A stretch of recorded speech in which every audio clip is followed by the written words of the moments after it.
And sometimes God will test you to see if your motives are pure, to see if you can do it without a crowd, to see if you can do it by yourself, to see if you can do it lonely, to see if you can do it empty, to see if you can do it tired, to see if you can do it frustrated. You have no right to call yourself faithful if you have no wounds. Show me your receipts. No receipts, no respect. No receipts, no receipts, no receipts, no receipts, no respect. I want to tell you something right now. God is about to do something. When Mary was about to touch Jesus as he came out in the garden, he said, touch me not, for I have not yet ascended to my Father. He said, I got to put the blood on the mercy seat. And I don't want nobody touching on me, because I got to get this blood where it's supposed to go. And then I'm going to show myself alive for 40 days with many infallible proofs. Once I get this blood out of it, I got to get this blood thing taken care of, because I can't be bleeding on people. I got to put the blood on the mercy seat so that when I show myself alive, I won't be dripping on the road to Emmaus. I won't be dripping in the upper room. I won't be dripping wherever I go. See, some of you are trying to preach, but you're dripping. You got to get that blood on the mercy seat. Lay it out on the mercy seat. Put the blood where the blood is supposed to go. Don't give it to your friends. Don't give it to your co-workers. Don't give it to your neighbors. Don't give it to your class. Don't give it to your student. Don't give it to your children. Don't give it to your wife, because all you're doing is creating generational curses, passing it down through the family. Stop bleeding on your children, about your husband, about your wife. Shut up. All you're doing is putting curses on that child. Beware of pride. It goes before destruction. It has destroyed many great destinies. Pride is a killer. And the Bible teaches that God hates pride. And Jesus was to say years later in Matthew 23, and whosoever shall exalt himself shall be abased. If you try to tell how great you are and leave God out, or if you act as though you can solve your own problems and arrange your own life without the help of God, God says, I'm going to bring you down. It is when you say, I count not myself to have apprehended. It is when you become vulnerable and say, I'm not there yet. I don't know how. Teach me. But you disguise your uncertainty with arrogance and lose the opportunity for revelation. And you are stuck on the journey because you are more concerned about your pride than you are your productivity. Pride causes us to make lame excuses, to be stubborn, only see things our way. You have to put your pride down and say, no, I'm not going to be offended because they left me out. I'm not going to be too proud to ask for forgiveness, to say I'm sorry, to admit that I was wrong. When we don't have humility, we think we're always right. We'll be stubborn, hard to get along with. Our relationships will be much better if we'll humble ourselves and let somebody else be right. Honor them by letting them have their way. But I wonder how much better our relationships would be if we'd start walking in humility, honoring the other person, letting them have their way, not always having to be right. I know this couple, they argued for years over the best way to get out of the neighborhood. There were two main routes. The husband thought it was this way, the wife thought it was the other. Practically every time they drove out, it was a point of contention. And this couple, they were great people, but the pride began to tear their relationship apart. One day they heard me speaking on this subject, and they both made the decision to put their pride away, to quit arguing over petty things, to start treating each other with respect. They told me how that message saved their marriage. I believe other relationships would be saved if we would start walking in humility, honoring God by honoring the other person. The healing for your relationship is in your humility. It's when you humble yourself and do your part to get along. There is not a person in this room that is not constantly up under attack. No matter how blessed you've been, no matter how successful, no matter how accomplished, no matter how healthy, no matter how fruitful you are, somewhere in your life you are either being attacked or about to be attacked in some area of your life. And God says, I'm going to bless you, but you've got to dress for the battle while you receive the blessing. With every blessing, there is a battle. I would venture to say the greater the blessing, the greater the battle. The enemy would not send that level of battle against you if there were not that level of blessing before you. The level of battle you face is an indication of the level of blessings that you stand to receive. No robber robs an empty house. Nobody holds up a bag lady because she doesn't have anything to steal. If you're up under attack, there's something to be gained. See, you got all dressed up not to run. You got dressed up to stand, not to give place or territory, not to evacuate the turf that's yours. You must learn to handle the negative. Don't ignore it. Handle it. You don't have to live in it. You don't have to dwell on it. But you do have to handle it, my opinion. I know some people teach, just turn your head real quick and say, there's no weeds, there's no weeds, there's no weeds. They'll take your guard. So you've got to handle the negative. Here's what part of it is. It's called the great war between good and evil. And there is a war on. The minute you were born, you got involved in the war between good and evil, between darkness and light, between negative and positive, between evil and good, between tyranny and democracy, between weeds and human activity. I mean, the war is on. If good does not arouse itself and become active, guess what moves in? Evil. It's a war. A mental war, a physical war, a financial war, between enterprise and ease, between accomplishment and failure. It's a war. You're being fought by imaginations, shadows, and ghosts. Some of you are stressed to death over what ifs and maybes. You've been stabbed by suppose. You lay in the bed wrestling with ghosts of what ifs and maybes and suppose and I think and I heard and I felt, and you wake up tired in the morning because you might have slept but you didn't rest, because all in your sleep you've been fighting. Most people are living their lives from a heart place and not a head place. They are so engrossed with what the heart feels that they have not covered what the head thinks. Most people are governed by their emotions. They're having a heart experience in a head fight.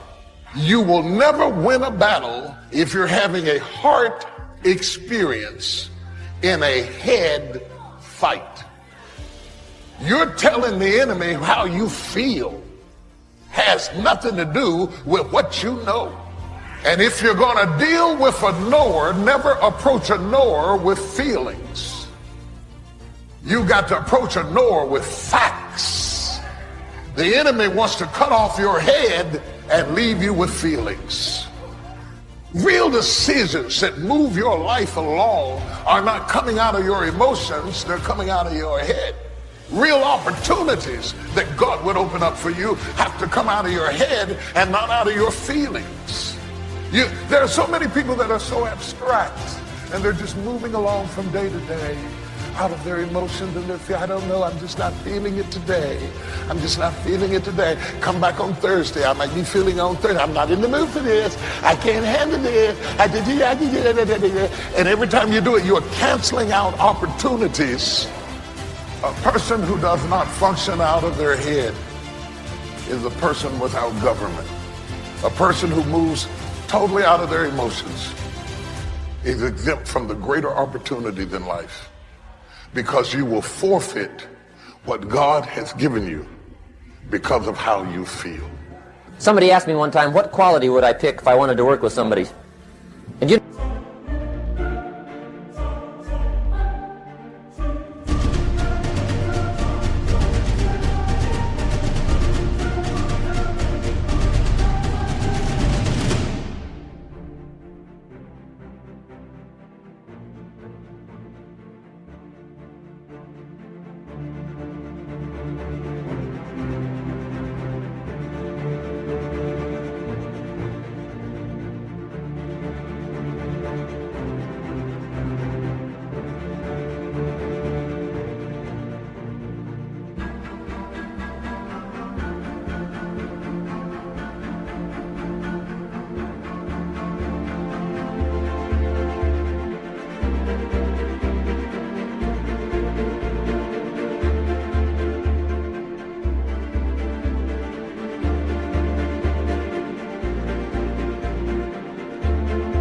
know what I picked first? Number one, strong feeling. Please, number one, give me somebody that feels strong. About most anything, I don't even care. Just so they believe it. Even if they disagree with me. Wonderful. Just so they disagree vigorously. I'm not saying it's easy to win those kind of people to your point of view, but I'd rather do that than to try to resurrect people from the dead. Pump them up every month. Pump them up, pump them up. I pass. God did not promise you that your feelings would line up with the facts. How many of us are living a headless life because we have not separated how we feel from what we know? You can't work with people like that. You really can't work with people like that, because if I criticize your work, it doesn't mean I criticize you.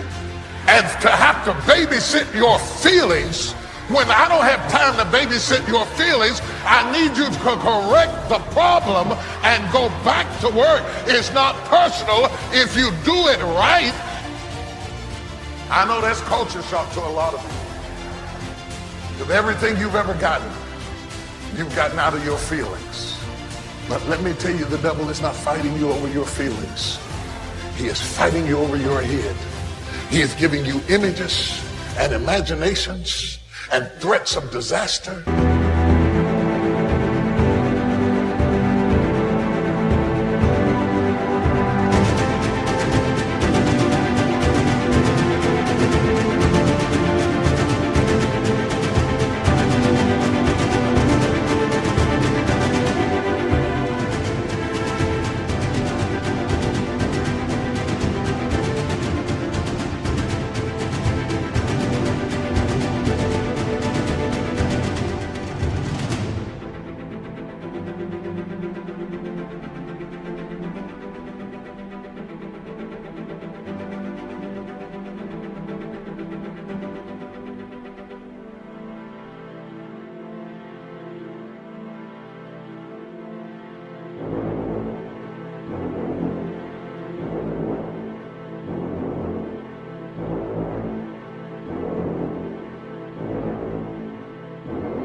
To send your head into a panic mode so that you will digress mentally from the leadership that the rest of you needs. It has to come from the facts and not the feelings. Are you a kingdom without a king?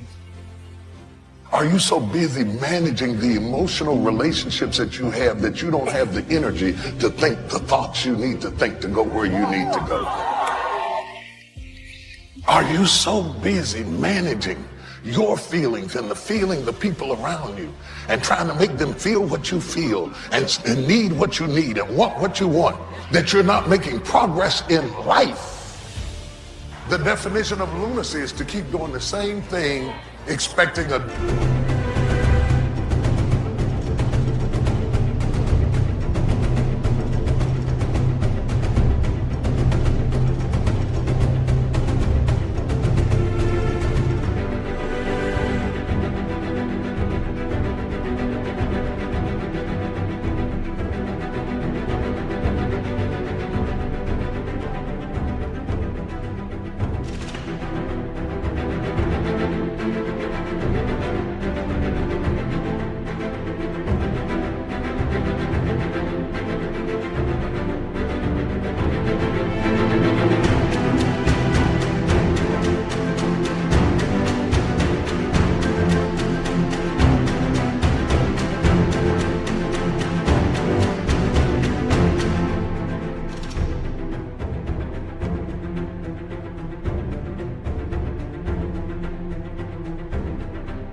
different result.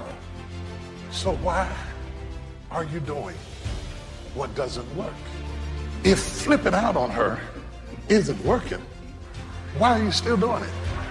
If giving him a piece of your mind hadn't worked in the first 15 years, wouldn't it be a good time now to change strategies? Why are we loyal to ineffectiveness? Why are we loyal with ineffectiveness? And we are loyal to things that we know don't work, but because this is how I feel.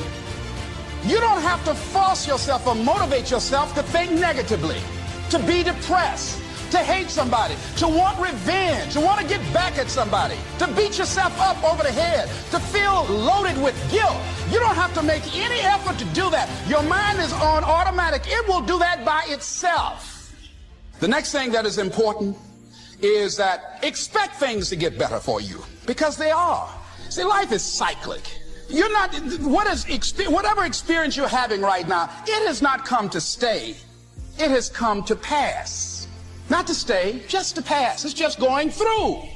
The biggest challenge is to know what's happening. This is a part of this thing we call life. This too shall pass. And maintaining perspective, putting it in perspective. See, a lot of us, because of our limited vision of ourselves, a lot of us who begin to focus on problems and enable them to overwhelm us, we begin to think that we have no options. We begin to believe that there's no way out. Repeat after me, there's always a way. I'm unstoppable. This will not get me down. And if I get knocked down, I'm going to be like Leo Pascal. You said you're going to have some low moments in life, but when you do, you will have high lows. Because you're going to have sometimes low moments when you won't want to get out of bed. You just want to stay there. There are times you won't want to come out the house. There are times you'll be feeling bad and don't know why. What's wrong? I don't know. It's called life. Someone said we have two primary choices in life. We can either accept conditions as they exist, or we can take the responsibility to change them. See, a lot of people want to exempt themselves from taking responsibility. All they want to do is talk about the problem. Every time you see them, they'll tell you their story over and over and over and over again. No. You want to take responsibility for your life. I got me here, I can get me out of this. And I'm getting out. I'm not going to be a volunteer victim. George Bernard Shaw said there are two kinds of people in life. You know, he said those that make things happen, those that watch things happen, and those that don't know what happened. And he said the people that get along in this life look around for the circumstances that they want, and if they can't find them, they make them. They create them. Whatever you do, don't lose your head.